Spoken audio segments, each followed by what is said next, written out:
তোমাদের সকলকে আমার ইউটিউব চ্যানেল স্বাগত। তো আমরা অর্ডার করেছিলাম আমাদের বেটা কৃষ্ণের জন্য কতগুলো প্যান্ট, তো কেমন এসছে সেটাই আমরা এখন দেখবো। তো তোমরা আমাদের সাথে দেখো, যদি ভালো আছে অবশ্যই তোমরা অর্ডার দিতে পারো। তো এই যে 10টা প্যান্ট, তো আমার প্রথমে এটা ভালো লেগেছে তাই আমি এটা দেখাচ্ছি। এটা বেশ সুন্দর লাগছে কিন্তু কালারটা। এই যে এটা দ্বিতীয়, এটা কি সুন্দর ইন্দুরের ছবি দিয়ে। দুটো কি একই রকম? এটাও একই রকম। 10টা এটা কালো কালারটা, এটা আমার ডাউট আছে কি ঠিক থাকবে নাকি, ভিডিও চিনি তো কালো কালারটা একটু গরম হচ্ছে না। এইটি ভালো লাগছে, এটা হালকা কালারের মধ্যে, কাপড় খুব সুন্দর আছে। এই যে স্পাইডারম্যান,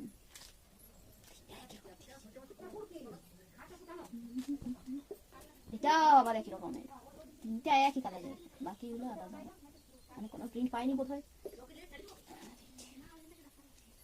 আচ্ছা, তো ভালো হয়, তো তোমরাও কিনে দেখতে পারো। এই যে ছটা নয় 10টা আছে। আমাদের কত পড়েছে? 200, মানে অনলাইনে পেমেন্ট করলে 236 টাকার মতো, আর এমনিতে ওই 50-56 দেখাচ্ছিল। তো ঠিক আছে, ওকে একদম।